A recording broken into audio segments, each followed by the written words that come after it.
Se você é de São Paulo, você provavelmente já passou ou já ouviu falar de Santo Amaro. O que você não sabe é que Santo Amaro é considerado o segundo maior polo industrial do município de São Paulo.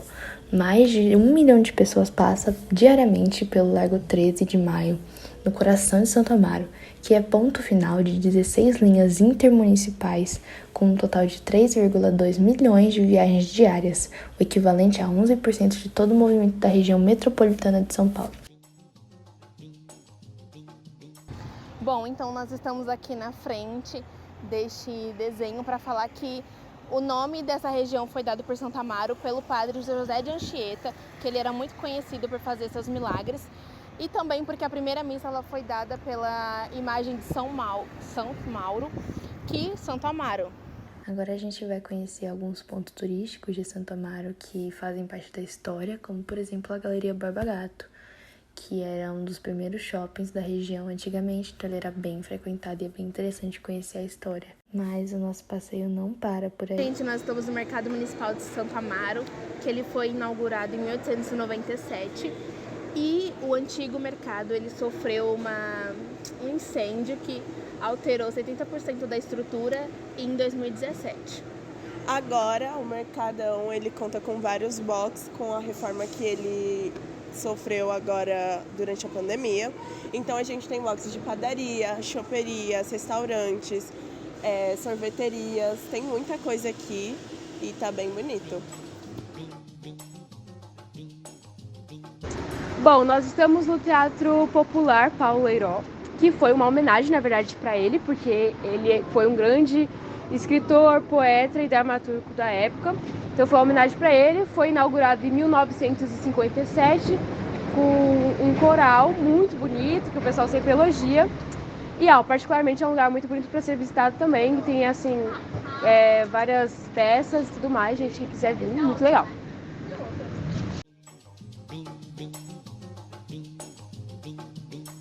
Bom, a gente está aqui na estátua do Borba Gato, que foi um bandeirante paulista, nascido aqui na região de Santo Amaro, e aí eles precisavam de uma identidade heróica para o bairro e para a região que estava crescendo cada vez mais.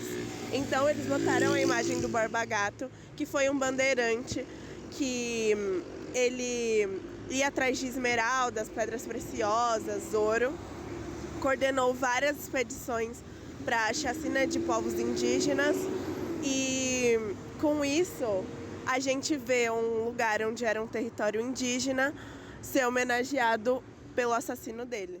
E assim como a estátua do Borba Gato, Santo Amaro, que é uma região tão importante economicamente para São Paulo, guarda muitas histórias que não são tão conhecidas. Então essa é a hora de conhecer a história desse bairro. Oi gente, bom, a gente está aqui na estação de Ubatuba, acho que dá para perceber porque tem um trem parado aqui. Mas enfim, por que a gente está aqui? Bom, a história é nessa região aqui do Jurubatuba, porque aqui tinha um rio, e esse rio ia ali por Santo Amaro. A gente colocou umas fotinhas, vocês vão ver. Porque assim, ele é aquele rio que a gente conhece, gente, o Rio Pinheiros. Mas antes ele não tinha esse nome, ele se chamava Jiribatiba. E, bom, essa região mais pra frente vai ser chamada de Ibirapuera, que é o que a gente já tem uma noção. E depois, que aqui é a estação de Jurubatuba, mas vai ser conhecida como Santo Amaro, que é o que a gente sabe hoje em dia. Bom, por que a gente tá aqui? Tudo começou aqui. A história ela dá início porque os indígenas guaianazes, eles vêm para cá com a intenção de se proteger dos portugueses, porque eles já estavam chegando lá em Santos, não só os portugueses, os jesuítas, os bandeirantes. Então, com a intenção de, entre aspas, né, não acabar sendo escravos e tal, porque na verdade vai acabar acontecendo, infelizmente, eles vêm para cá. Bom, eles se estabelecem aqui, a aldeia deles é conhecida como Virapuera. E, bom, depois que eles se estabelecem, infelizmente, os jesuítas e os bandeirantes acabam chegando aqui e eles começam a querer catequizar tudo, a querer mudar tudo. Bom, é uma velha história que nós conhecemos. Bom, com isso, com os indígenas começando a ser catequizados, aí eles começam com a ideia do quê? De construir uma capela, de começar realmente com a religião, que é o que a gente conhece hoje em dia, que é a católica.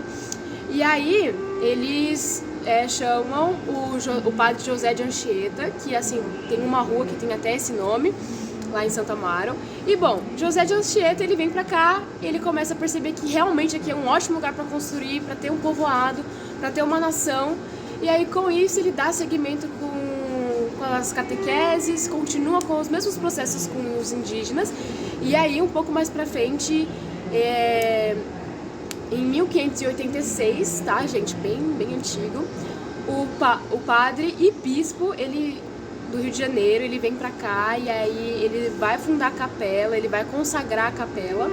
E com a construção dessa capela, a região começa a ser um pouco mais valorizada, vai começar a ser chamada de freguesia, e aí vai ter o nome de Santo Amaro, tá bom? Bom, depois da independência do Brasil, a região de Santo Amaro ela vai passar pela colonização alemã. O que aconteceu? Aqui a região estava sendo habitada por muitos indígenas e pessoas escravizadas, e aí tinham só os padres jesuítas e algumas pessoas brancas. Lógico, a maior parte da população, que era mão de obra, era negra.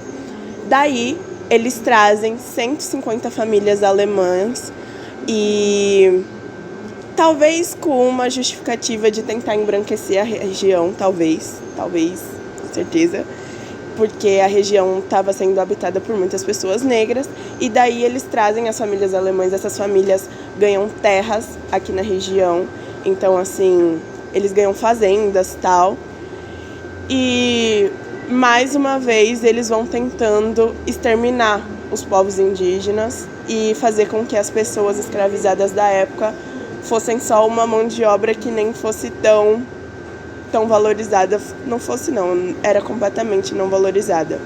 Então a gente está aqui na estação de Urubatuba, que foi onde tudo começou. Nas margens desse rio existia uma aldeia indígena, existiam vidas aqui que vieram fugindo, vieram para se proteger.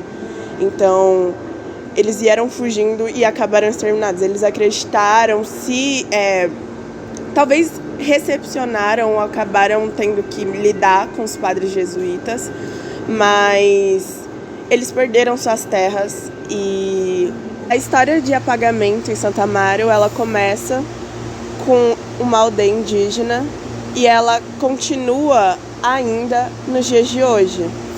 Com povos indígenas, não diria, mas o apagamento ele acontece hoje em dia com pessoas em situação de rua. Então, quando a gente vai na região do Largo 13, você vai em qualquer parte de Santo Amaro, da região de Santo Amaro, você vai encontrar uma grande quantidade de pessoas em situação de rua. Então, Santo Amaro é uma das regiões que mais gira dinheiro na região, na cidade de São Paulo. Então, tem muitas empresas, é um polo comercial gigantesco, gira muito dinheiro aqui. Mas as pessoas que são a mão de obra não tem nem uma casa para morar, não tem um prato de comida para comer. Então, esse ainda é um problema e essas pessoas são tratadas como invisíveis. Então, o problema do apagamento ainda acontece nos dias de hoje no nosso bairro.